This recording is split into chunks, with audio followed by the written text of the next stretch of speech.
अस्सलामुअलैकुम दोस्तों। खूबसूरत दिखाई देना हर इंसान की ख्वाहिश होती है। हमेशा मौजूदा फैशन के हिसाब से चलना ही खूबसूरती में शुमार किया जाता है। इस वीडियो में हम आपको पुराने ज़माने में किए जाने वाले कुछ ऐसे अजीबोगरीब फैशंस के बारे में बताएंगे। आपसे गुजारिश है कि हमारा चैनल ज़रूर सब्सक्राइब कर लें ताकि नई वीडियोस आप तक सबसे पहले पहुंच सके।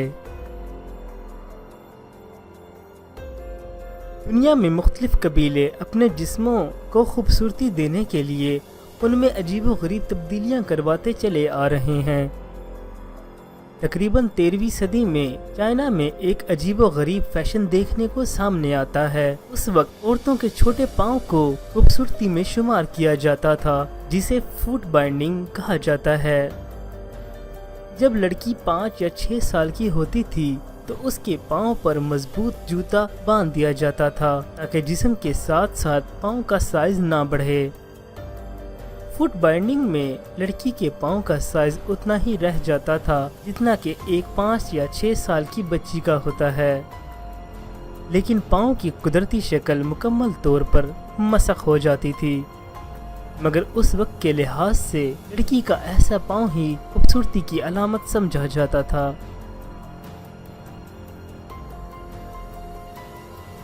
15वीं सदी के दौरान यूरोप की औरतों में चौड़ी पेशानी खूबसूरती का अहम जुज़ समझी जाती थी।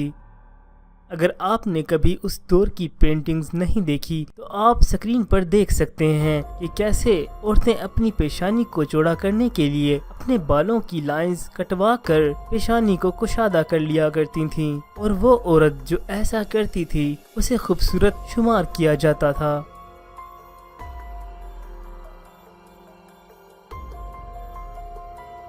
जैसा कि आज भी मुख्तलिफ कबीले खूबसूरत लगने के लिए अपने जिस्मों को अजीबोगरीब शक्ल देते हैं, ऐसे ही कदीम माया लोग अपनी खोपड़ी को अजीबोगरीब शक्ल में मॉडिफाई करते थे। खोपड़ी की मॉडिफिकेशन न्यू बॉर्न बेबी से शुरू कर दिया करते थे। वो बच्चे के सर को अपनी मर्जी की शक्ल देने के लिए मजबूती से किसी कपड़े से बांध दिया करते थे। ऐसा लड़कियों और लड़कों दोनों के साथ किया जाता था। इसके अलावा अब भी कुछ कबाइल खोपड़ी को अजीबोगरीब शक्लें देते हैं।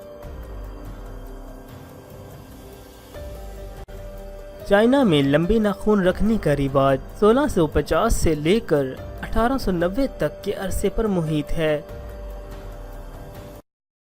उन लोगों के नाखूनों की लंबाई 8 से 9 इंच तक लंबी हो जाया करती थी, और बहुत सी खवातीन अपने नाखूनों को महफूज रखने के लिए उन पर सोने से बना खौल चढ़ा दिया करती थी ताकि नाखून टूट ना सकें।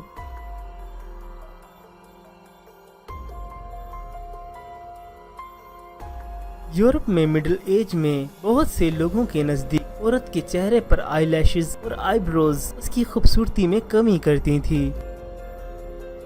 उस वक्त ये रिवाज काफी ज्यादा लोगों में पाया गया था कि औरतों ने अपने मर्दों को खूबसूरत नजर आने के लिए अपनी आईलैशेस और आईब्रोज खत्म करवा दी।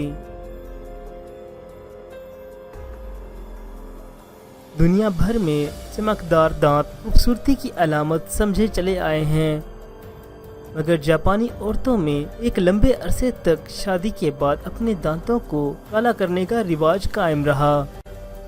ये फैशन 19वीं सदी के आगाज तक देखा गया, फिर उसके बाद लोगों ने इस रस्म को छोड़ दिया। कदीम चाइना की कुछ ऐसी पेंटिंग्स भी सामने आई हैं जिनसे पता चलता है कि उस वक्त की औरतों में अपनी आईब्रोज को डिजाइन के साथ कटवाने का फैशन था। इसके अलावा वो औरतें आईब्रोज को मुख्तलिफ रंग भी दिया करती थीं। मजीद इस तरह की इंफॉर्मेटिव वीडियोस के लिए हमारा चैनल जरूर सब्सक्राइब करें। शुक्रिया।